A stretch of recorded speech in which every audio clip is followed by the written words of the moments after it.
Hello beautiful people, if you want to see how I made this lovely painting, go ahead and stay tuned. Don't forget to like, comment, and subscribe.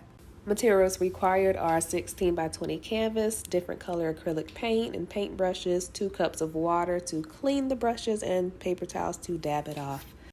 Going to start off with a light sketch directly on the canvas of what you're going to create. That way, when it goes time to paint, it just makes it a lot easier. Again, I do recommend the pre-primed canvas. It saves time from you having to do it yourself, but in general, a primed canvas helps absorb less paint. So I'm going to go ahead and lay down my background. It actually depends on what type of background I'm doing, if I do it before or after the sketch.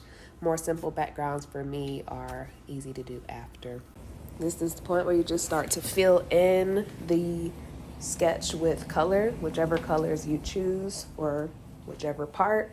You probably will need to thin out the paint by adding a little bit of water to it. It just helps with the workability and actually helps decrease the brush strokes that you often see. You will have to do usually 2 to 3 coats to get a really good look. You'll also notice the different brushes I use for the different parts of the painting. Obviously, the bigger brushes are for larger areas that you want to cover quicker, and then the smaller one is for more detailed spaces.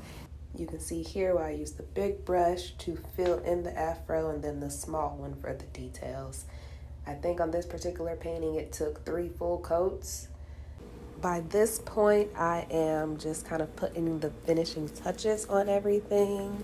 Final coat of the afro, and this is the final picture. Don't forget to like, subscribe, and comment.